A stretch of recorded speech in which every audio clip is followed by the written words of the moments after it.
Hello student, स्वागत है आपका गुरुकुल ज्ञान के मैथ क्लास में। आज का यह वीडियो काफ़ी इंपॉर्टेंट होने वाला है, क्योंकि आज के इस वीडियो में हम प्रीवियस एग्जाम में जो प्रश्न पूछे गए हैं उन प्रश्नों को शामिल करेंगे और उसे आसान तरीके से कैसे हल करेंगे इस विधि को आपको सिखाएंगे। तो वीडियो में बने रहिए, अंत तक वीडियो को देखिए ताकि आप आसान कॉन्सेप्ट से प्रश्नों को हल करना सीख सके, ताकि एग्जाम में अधिक से अधिक प्रश्नों को आप कम से कम समय में हल कर अपने एग्जाम को बेहतर कर सके। तो चलिए पहले प्रश्न को लेते हैं। पहला प्रश्न कह रहा है कि मेहुल 5,60,000 रुपये में एक कार खरीदता है। वह इसे पुनर्निर्मित करता है और अंततः इसे 64 लाख में 6,40,000 रुपये में बेच देता है। कार की कीमत में प्रतिशत वृद्धि है। देखिए हमें यहाँ अमाउंट दिया क्या गया है। मेहुल जो है 5,60,000 रुपये में क्या करता है, कार को खरीदता है। कितने में खरीदता है?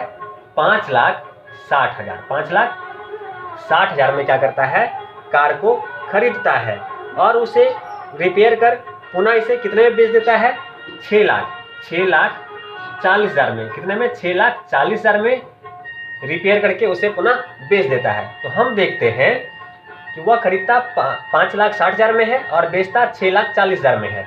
तो उसे प्रॉफिट कितने का हो रहा है? उसे प्रॉफिट हो रहा है, तो माइनस कर लेंगे। तो देखिए 0 0 एक 0 एक यहाँ भी आ जाएगा और ये 14 8 से 14, यानी कि हम देखें तो उसे करीब 80,000 का, कितने का? 80,000 का फायदा हो रहा है। 80,000 का फायदा उसे कितने पे हो रहा है? 80,000 का फायदा उसे, चलिए यहाँ लिख लेते हैं, 80,000 का फायदा जो उसे हो रहा है वह हो रहा है 5,60,000 पे। 5,60,000 पे उसे यह फायदा हो रहा है। हमें प्रतिशत निकालना है, लाभ प्रतिशत, वृद्धि प्रतिशत निकालना है। तो वृद्धि प्रतिशत जब निकालना होता है तो 100 से गुना कर देते हैं। अब चलिए इसे हल कर लेते हैं। इस 4 0 से ये 4 0 चला गया, 8 7 56 हो गया।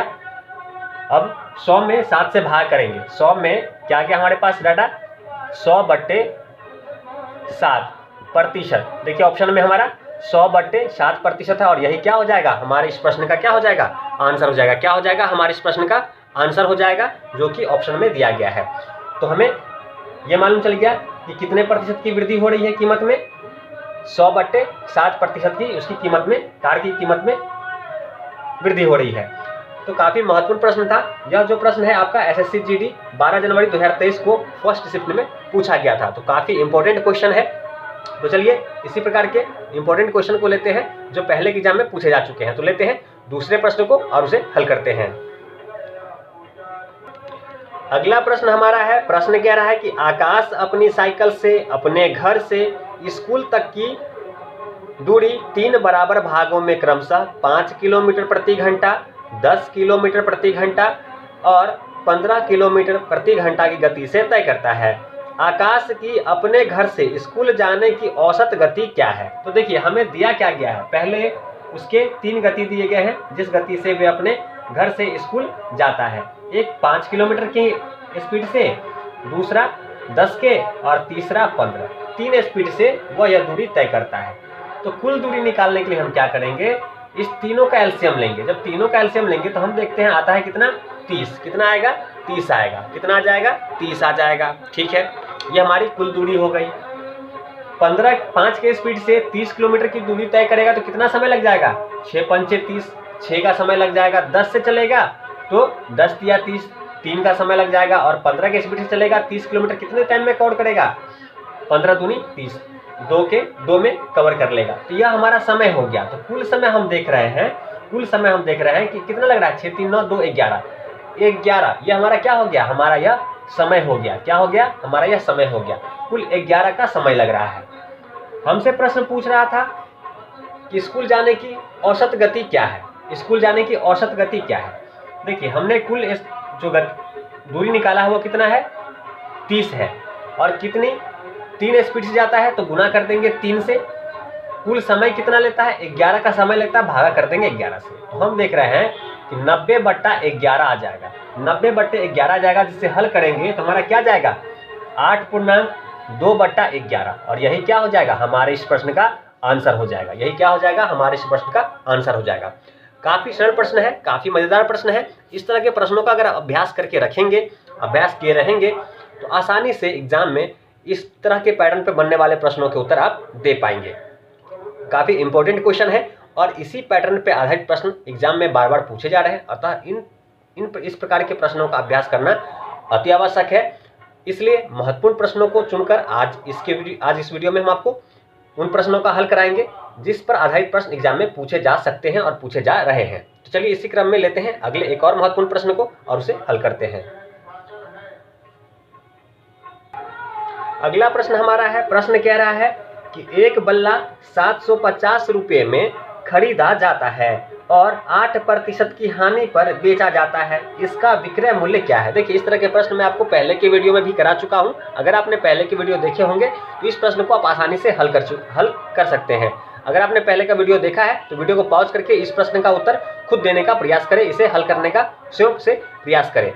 अगर नहीं बनता है तो मैं इसे हल करता हूँ, उससे आप सीख सकते हैं। तो देखिए प्रश्न में कह रहा है कि बल्ला कितने में खरीदा गया है, 750। कितने में खरीदा गया है, 750 रुपये में खरीदा गया है। ठीक है, कह रहा है कि इसे 8% की हानि पर बेचा गया। क्रय मूल्य अपने आप में 100 होता है, उससे अगर 8% कम में बेचा होगा तब जाके उसे हानि हुआ होगा। तो 8% की हानि यानी कि 100 से कम, 100 में से 8% अगर माइनस कर देंगे तो हम देखते हैं 92, यानी कि इस वस्तु को 92% में बेच दिया गया होगा। इस वस्तु को कितने में बेच दिया गया, 92% में। तो 92% को लिख सकते हैं 92/100। चलिए अब इसे हल कर लेते हैं। देखिए एक जीरो से ये जीरो चला गया। ठीक है, फिर देखिए तो 25 या 75, चलिए 5 से कटेगा, ये 5 से कम 5, 5 25, 15 5 75, 5 दूनी 10, 2 से हमारा 92 कट जाएगा, 4 दूनी 8, 2 छक्के 12।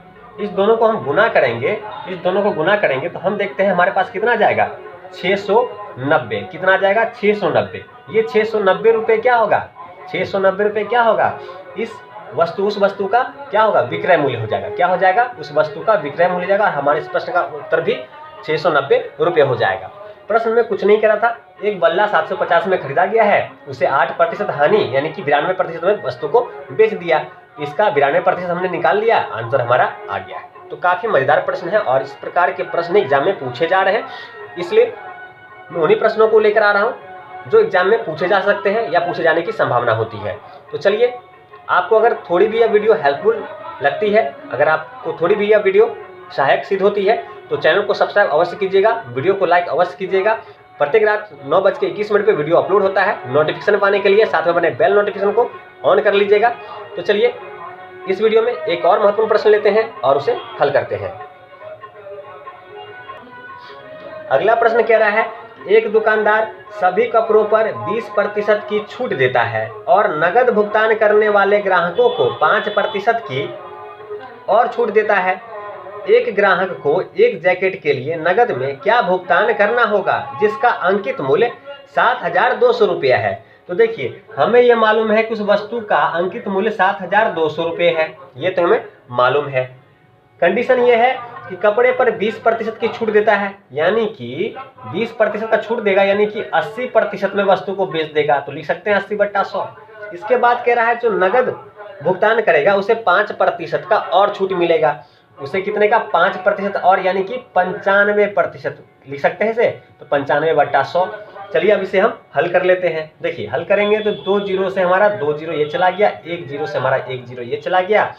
4 से काटेंगे तो 2 चौका 8, 2 पंचे 10, 5 से काटेंगे 95 कट जाएगा। कितनी बार में, 5 से कम 5, 4, 9 पंचे 45।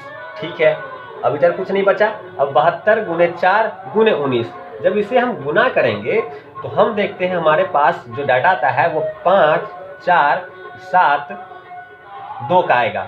और यही क्या हो जाएगा, हमारे इस प्रश्न का उत्तर हो जाएगा। काफी सरल प्रश्न था, प्रश्न कुछ नहीं था, बस ये दिया है कि अंकित मूल्य 7,200 रुपये है, 2 छूट है, एक 20% यानी कि 80% में वस्तु को बेचा जाएगा, 5% का एक और छूट है यानी कि 95% हो जाएगा। इसे हमने लिख के इसे सिंपल इसका कैलकुलेशन करके हमने हल कर दिया है। हल करके हमारा जो आएगा वो 5,472 यानी कि 5,472 रुपये आएगा। और यही क्या होगा, उस कपड़े का भुगतान रुपये होगा जितना उसे भुगतान करना होगा। तो काफ़ी सरल प्रश्न था और यह प्रश्न भी आपका पिछले कंपटीशन एग्जाम में पूछे जा चुके प्रश्न है और यह काफ़ी इंपॉर्टेंट है। इसी प्रकार के प्रश्न एग्जाम में पूछे जा रहे हैं, अतः इन प्रश्नों का अभ्यास अवश्य करें। जितने भी वीडियो में आपको प्रश्न मैं करवाता हूं, उन प्रश्नों का अभ्यास अपने कॉपी में लिख के बार बार किया करें, ताकि एग्जाम में अगर इस तरह के प्रश्न आए तो उसे आप आसानी से हल कर सकें। तो चलिए, ऐसी महत्वपूर्ण प्रश्न के साथ मिलते हैं अगले वीडियो में। तब तक वीडियो देखने के लिए आपका धन्यवाद।